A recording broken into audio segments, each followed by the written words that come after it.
Hello, everyone. Thanks for tuning in. This is Scarlet Shark coming to you from another Zoom call. Today's guest is someone I'm sure you're familiar with as he's been on multiple videos here on the channel.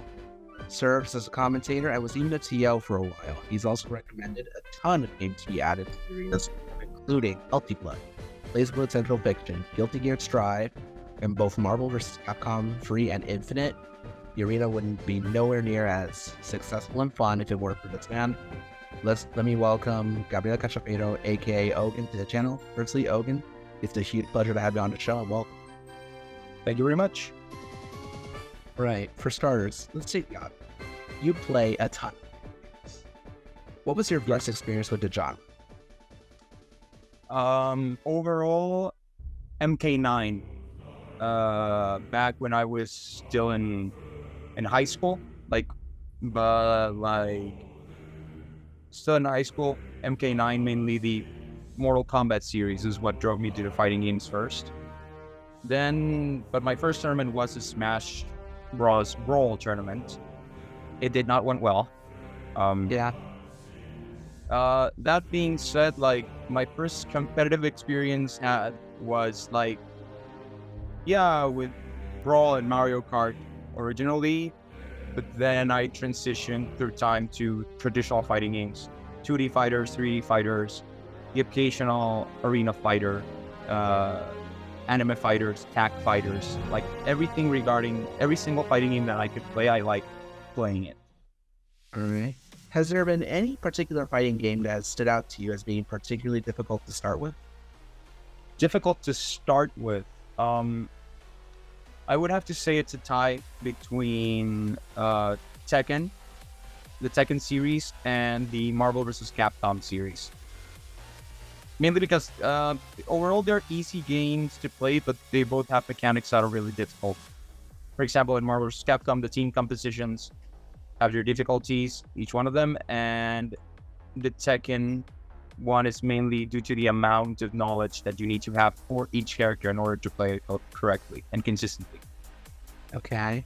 It's funny that you mentioned Marvel because, as we said before, there are multiple videos of your gameplay on the channel, including 3 Marvel vs. Capcom Infinite videos that have amassed over 1,000 views each. Did you expect these videos to get these insane amount of views? Nope. We did them for the fun of it. But I don't know, maybe we got lucky over the fact that it's Marvel and people like Marvel. Maybe we're lucky with that. Maybe it was the timing of how it all started with when the channel started. I don't know why it got popular. I'm just saying, man, look, stroke of good luck. What can I say? All right. It's funny because we're talking about Infinite here, and it wasn't seen as so positively upon its release, yet it seems really well in terms of view numbers, easily gets to the triple digits. Why do you think that is? Because it's different. It's familiar because of the characters, but it's also very different because a lot of things that I can notice when it comes to fighting games is that fighting games tend to be somewhat repetitive in play style once you get to a really high level. But considering that a lot of the people playing the game for the channel mainly play it for the fun of it, for the casual fun of it, and we start experimenting with different characters, not really caring about the tier list or what character is best or not. It's just a lot of fun to watch, and it's also a lot of fun to play. So overall, it's a refreshing game to play. Right. On that note, I've heard that Tekken is your favorite fighting game franchise. What about it makes you say, "This is my stuff right here"? I wouldn't know. I think I just felt drawn to it because every character felt different from one another. Mishima's excluded.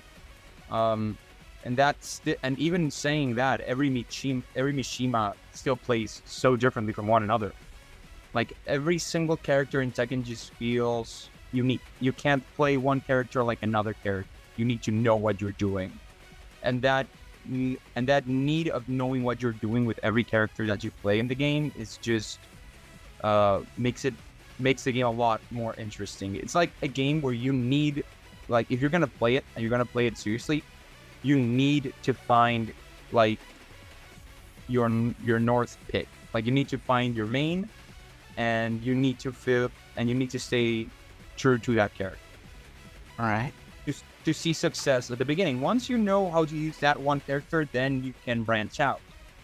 But it's a game that it's hard to pick up and it's hard to get familiarized with at the beginning. But once you do, it's so satisfying. Right. So you've known that your main character, your main in that game, spent way. Yes. Do you see yourself using him in Tekken 8? Yes. 100%. His redesign looks amazing. Everything about the character just screams like intensity and power and a very good the defensive gameplay that he's gonna have. The offensive punishes he's gonna do. Like Fenway's always been a character that fits the hand of whoever wants to play him. Like he's a character that however you want to play him, you will get to play him that way. And the way I play him is very punish heavy, as well as with a lot of pressure. I've never been good with combos, but the thing is that Fenway's moveset has always been good to keeping the pace of the match. Giving that good pace of the match. So yeah, he would be like the character I would carry as like a legacy main in every Tekken game. He's like my avatar overall. Good. So at the start of this interview, we've said that you're a commentator and done quite a few tournaments, including Game On and the first Battlefront. How did you get your start? I just had to ask. Like, that's the thing about the FGC. Not only your event, but from what I've been able to see, a little bit everywhere. Like, if you want to be part of the community and if you want to do something to help the community, all you have to do is ask. I was very interested in doing commentary because a good commentator can make a good match 10 times better. And I was really attracted to the idea of commentating. So I asked if I could do at least a few commentary for a few matches in Game On. And I got to do it. I got to do the first few matches. I was very rigid. I was like very stiff. I was nervous. I was like, okay, what am I going to do? Where do I go from here? But yeah, like that the first time, it was fun the first time. But with time, I loosened up and I still enjoy commentating for as many tournaments in general, not only for fighting games. I am really willing to learn how to commentate for as many esports as possible. Great. On that note, it's said that you're going to start doing Pokemon commentary for BGC tournaments. Now, doing that's going to require learning a lot of info beforehand, learning a few like particular Pokemon, especially like those that are very much in the scene, such as Flutter Mane and Iron Hands. Do you think that's going to be particularly challenging for you? I wouldn't say challenging or taxing. Like, it's part of the job. Like, if I have to learn things that are important, like technical aspects of the game, like the abilities, passive abilities, things that happen in the environment changes. I know there's a lot of things that happen like that in the games, like the typical sandstorm or hail or rain. I know those are things that happen in the game and affect each character in different ways. I know that there's a lot of items I'm gonna need to learn what each one of them do depending on the Pokemon. That being said, I'm pretty sure not every item is used on a competitive level. But yeah, like once you realize that there's a defining Pokemon is a game that once you realize that there's a defining meta, there will be a handful of Pokemon that will be there. You don't have to learn every single one of them. You just need to focus on the ones that are more there than any. And from my point of view, if you see that there are any changes in teams and not everybody's running the same team, but they're running like 50% of that team, you just say, okay, these people are using these three same characters throughout the majority of the tournament. I will focus mainly on those three Pokemon instead of saying, oh, the entire build and the entire thing, why it works. Because when it comes to games that I am not that familiarized with, what I will try to do is mainly do it as interesting as possible to watch and listen to. not focus so much on the technical aspect, because I'm pretty sure that the people that are watching are not only interested but already informed, because they more than likely either know or are familiarized or play the game. So all I have to do is make it fun for them. Right. Now, I honestly have to say that I wouldn't forgive myself if I didn't talk about the one game you've been most since you first Pokken tournament. Who's your main and why did you? I don't really have a main in Pokken. Truth be told, I did play Garchomp at the beginning, because he plays just like Fenway. He allows me to do everything I like in a character. But I've been thinking maybe I'll branch out to other Pokemon to see how it goes. I am thinking of picking up Empoleon. I already have a Suicune. I have a Mewtwo. Like, for now, I'm thinking of having more fun with the game in tournaments. I still want to win. But overall, I feel like experimenting. I feel like when it comes to Pokken, I feel like I'm at a point where I feel like I can experiment in tournaments. I already won tournaments in this game. So, with the same character, twice in a row. And then I said to myself, okay, what comes next? So, I simply said, maybe I'll try another character. Or maybe another character, or maybe another character. I already won with one. Let's see if I can win with another. And if I can do it, I'll switch and then I'll try with another. Like, I'm in a position where I can experiment with the game a little more. Right. And not feel, because since I already won, there's not that much pressure on me. I feel there's more pressure, when it comes to a tournament, there's more pressure on the people that haven't won tournaments than the people that have. Because the people who haven't won have everything to prove. And the people that have already won, they know they can win. So they're going there to win, but they're mainly going to have fun with the game. Mainly at a local level. But if it's like a big event, like Game On here in Panama, or for example, Evo in the States, like, yeah, I don't care how many tournaments I've won, I'm going all out. Right. So there have been a few players who are going to get into Pokken, and they have looked to you for a little. So what do you say to anyone who's like willing to challenge you to see how they can better evolve? Just have fun with it. Like, here's the thing, just find a character you enjoy playing.